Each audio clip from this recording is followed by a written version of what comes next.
আজকের গল্প নিশাচর পর্ব ২। লেখক প্রেমেন্দ্র মিত্র। গল্প পাঠে জয়শ্রী, বীরেন, বিভূতি এবং স্টেশন মাস্টারের ভূমিকায় দেবশ্রী, রমেশ এবং সোফার প্রিয়াঙ্কা। সোফার গাড়ি থামাইয়া নামিয়া বলিল, কি জানি বুঝতে পারছি না। তাহার কণ্ঠস্বরে সম্মানিচ্ছে ভয় ও বিরক্তির পরিচয় বেশি পাইলাম।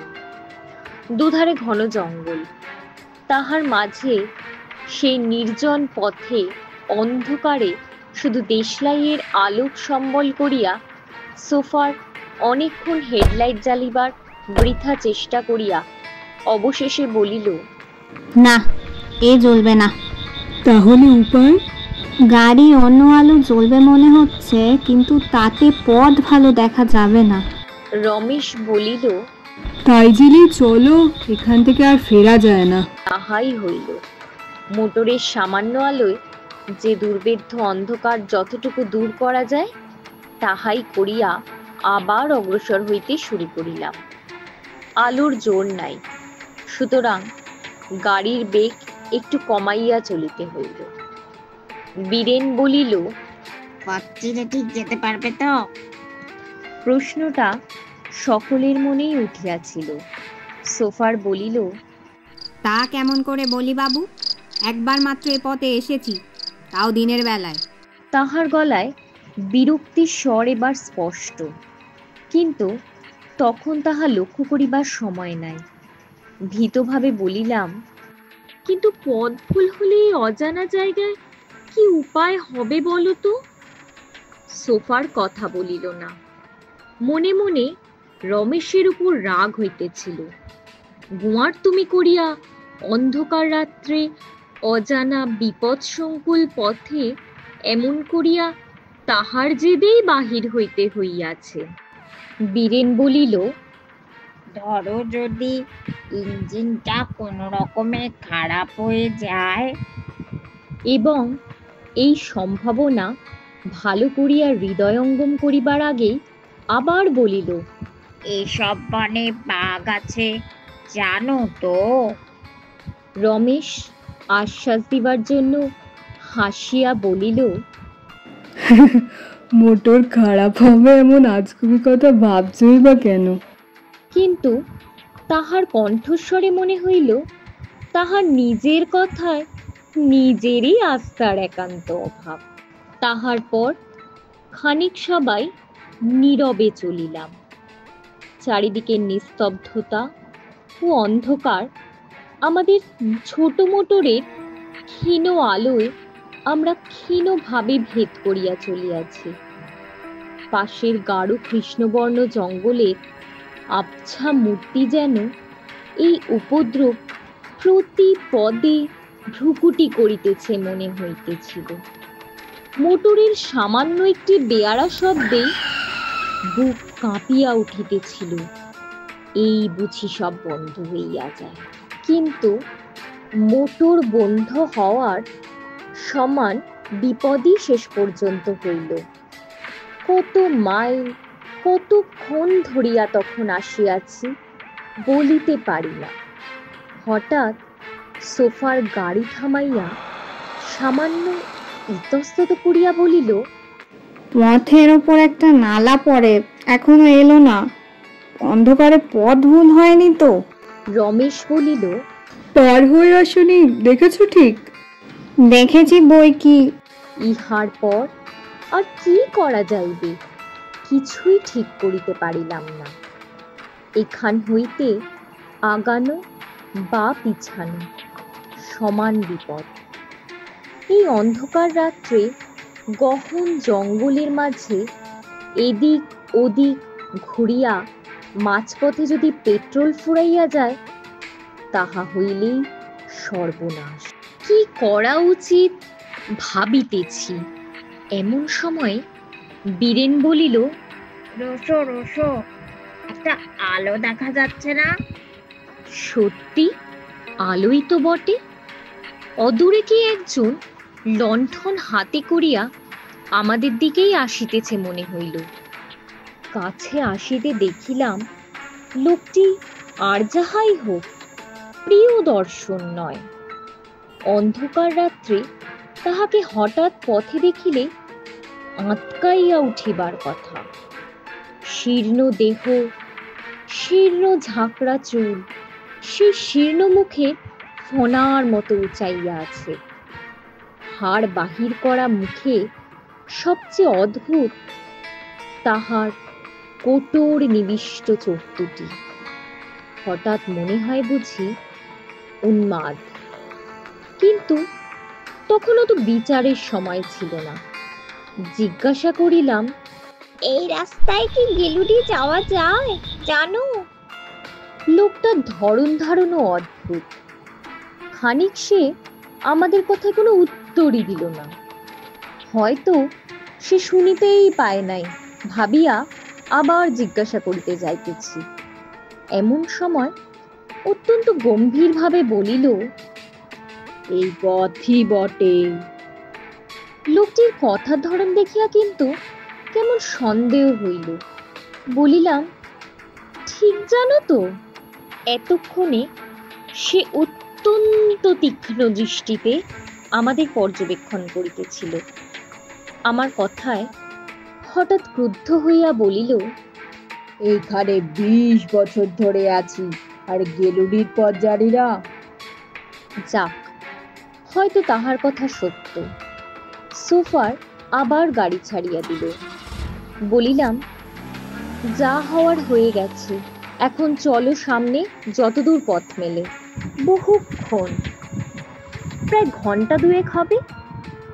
এইভাবে চলিবার পর এক জায়গায় আসিয়া কিন্তু ঠেকিয়া গেলাম।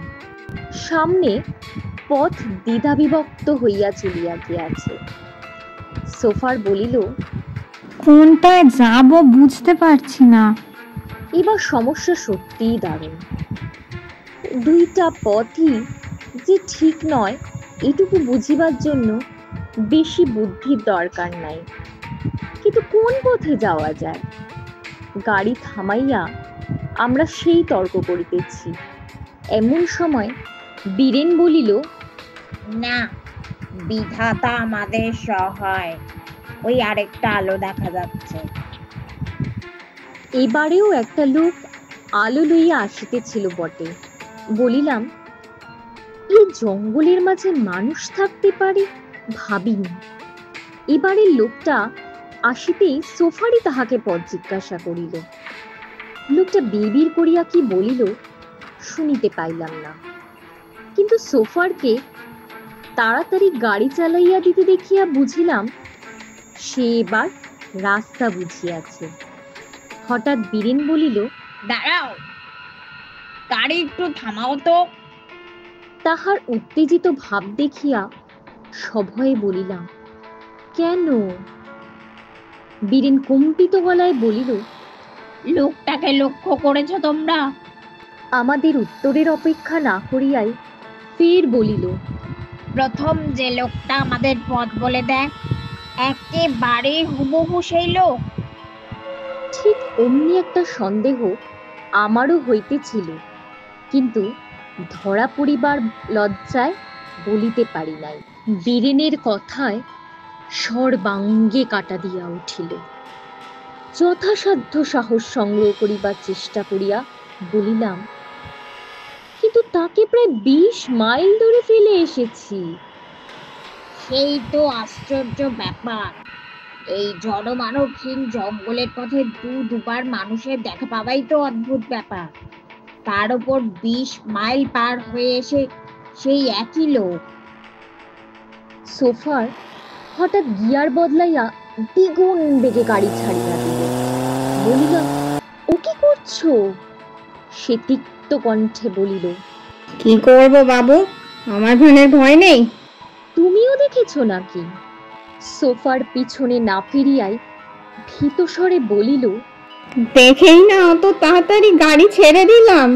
পর মুহূর্তে আমরা সকলে একসঙ্গে হই হই করিয়া চিৎকার করিয়া উঠিলাম। সোফার প্রাণপণে ব্রেক কষিয়া গাড়ি রুখিতে গেল। গাড়ি থামিল না। স্টিয়ারিং হুইল একেবারে পাক খাইয়া পাশে গড়ানে খাদে গিয়া হুড়হুড় করিয়া নামিয়া চলিল।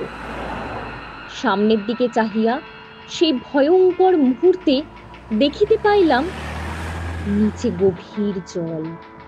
বুঝিলাম আমাদের সলিল সমাধি হইতে চলিয়াছে।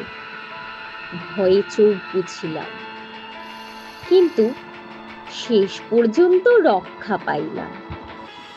সামনে বুঝি উঁচু একটা তারের জাল ছিল, তাহাতে গাড়ি আটকাইয়া গেল। এরকম অবস্থায় গাড়ি উল্টাইয়া যাইবার কথা, কিন্তু ভাগ্যক্রমে তাহা হয় নাই। চোখ খুলিয়া দেখিলাম প্রবল ঝাঁকুনি খাইয়াও অক্ষত শরীরেই সবাই রক্ষা পাইয়াছে। প্রথম কথা কহিল বীরেন, আতঙ্কের স্বরে বলিল, লোকটার একেবারে কি বুকের উপর দিয়ে গাড়ি গেছে?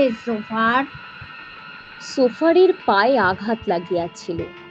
খোঁড়াইতে খোঁড়াইতে বাহির হইয়া বলিল, কি জানি বাবু, ব্রেক কষতে কষতে গাড়ি ঘুরে গেছে, রোগবার সময় পাইনি।